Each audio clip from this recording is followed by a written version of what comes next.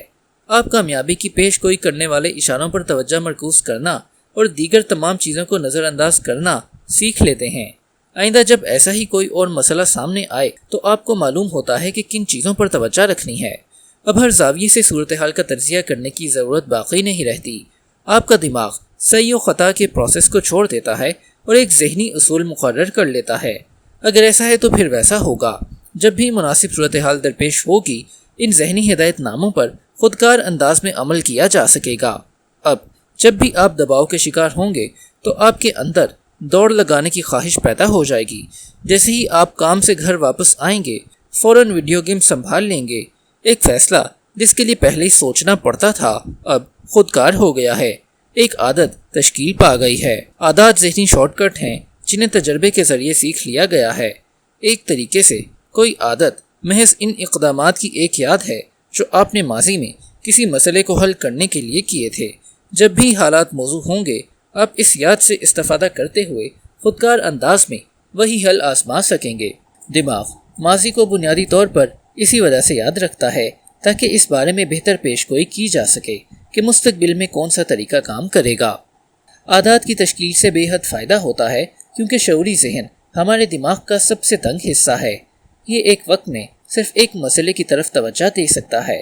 نتیجتاً آپ کا دماغ ہمیشہ آپ کی شعوری توجہ کو اس کام کے لیے بچا کر رکھنے کی کوشش کرتا ہے جو سب سے زیادہ اہم ہو۔ جب بھی ممکن ہو، شعوری ذہن کاموں کو غیر شعوری ذہن کے حوالے کر دیتا ہے تاکہ انہیں خودکار انداز میں کیا جا سکے۔ جب کوئی عادت بن جاتی ہے تو پھر ایسا ہی ہوتا ہے۔ عادات قوت مدرکہ پر پڑنے والے بوجھ کو کم کرتی اور ذہن میں جگہ خالی کرتی ہیں تاکہ آپ دیگر کاموں پر توجہ مرکوز کر سکیں۔ ان کی کارکردگی کے باوجود بعض لوگ عادات کے فائدوں پر شک و شبہ کا اظہار کرتے رہتے ہیں۔ ان کی دلیل کچھ اس قسم کی ہوتی ہے: کیا عادات میری زندگی کو بورنگ بنا دیں گی؟ میں خود کو ایک ایسے لائف سٹائل تک محدود نہیں کرنا چاہتا جس سے میں لطف اندوز نہیں ہو رہا۔ کیا روٹین کا اتنا پابند ہونے سے زندگی کی رنگا رنگی اور بے ساختہ پن کم نہیں ہو جائے گا؟ جواب یہ ہے کہ نہیں ہوگا۔ ایسے سوالات ایک جعلی دو گانگی ڈائیکوٹمی پیدا کر دیتے ہیں۔ یہ آپ کو یہ سوچنے کی طرف مائل کرتے ہیں کہ آپ کو عادات یا آزادی میں سے کسی ایک چیز کا انتخاب کرنا ہوگا۔ حقیقت یہ ہے کہ دونوں چیزیں ایک دوسرے کو مکمل کرتی ہیں۔ عادات سے آزادی کم نہیں ہوتی بلکہ پیدا ہوتی ہے۔ در حقیقت جن لوگوں کا اپنی عادات پر قابو نہیں ہوتا، انہیں اکثر سب سے کم آزادی نصیب ہوتی ہے۔ اگر مالی حوالے سے آپ کے پاس اچھی عادات نہیں ہوں گی تو آپ ہمیشہ مالی تنگی کے شکار رہیں گے۔ اگر صحت کے حوالے سے آپ کے پاس اچھی عادات نہیں ہوں گی تو آپ ہمیشہ ناتواں رہیں گے۔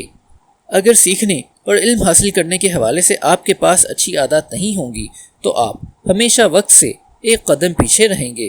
اگر آپ کو ہمیشہ سادہ سے کاموں کے حوالے سے بھی فیصلہ سازی کرنا پڑتی ہے، مثلاً یہ کہ مجھے ورزش کب کرنی چاہیے، کہاں بیٹھ کر لکھنا چاہیے، بل کب ادا کرنے چاہیے، تو پھر آپ کے پاس آزادی سے لطف اندوز ہونے کا وقت بہت کم رہ جائے گا۔ زندگی کے بنیادی اجزاء میں آسانی پیدا کر کے ہی آپ اتنی ذہنی فراغت حاصل کر سکتے ہیں کہ آزادی سے سوچ سکیں اور تخلیق کر سکیں۔ اس کے برعکس جب آپ کی عادات پکی ہوتی ہیں اور زندگی کے بنیادی کام نمٹ جاتے ہیں تو آپ کا ذہن نئے چیلنجز پر توجہ مرکوز کرنے اور نئے مسائل پر قابو پانے کے لیے آزاد ہوتا ہے۔ حال میں عادات تشکیل دے کر آپ کو مستقبل میں اپنی ماضی کے کام کرنے کے موقع مل جاتا ہے۔ عادات کے کام کرنے کی سائنس۔ عادت کو تشکیل دینے کا عمل 4 سادہ مراحل میں تقسیم کیا جا سکتا ہے: ایما، طلب، رد عمل اور صلہ۔ عادات کو ان بنیادی اجزاء میں تقسیم کر کے ہمیں یہ جاننے میں مدد مل سکتی ہے کہ عادات ہوتی کیا ہیں، کیسے کام کرتی ہیں اور اسے بہتر کیسے بنایا جائے۔ Number 1، cue. Number 2، craving. Number 3، response. Number 4، reward. تمام عادات ایک ہی ترکیب کے ساتھ 4 مراحل سے گزرتی ہیں: ایما، طلب، رد عمل اور صلہ۔ 4 مراحل پر مبنی یہ پیٹرن ہر عادت کی ریڑھ کی ہڈی کی حیثیت رکھتا ہے اور آپ کا دماغ ہر مرتبہ اسی ترتیب کے ساتھ ان مراحل سے گزرتا ہے۔ سب سے پہلے ایما ہے۔ ایما یا اشارے سے آپ کے دماغ کو تحریک ملتی ہے کہ ایک رویے کا آغاز کیا جائے۔ یہ معلومات کا ایک چھوٹا سا ٹکڑا ہوتا ہے جو سلے کی پیشگوئی کرتا ہے۔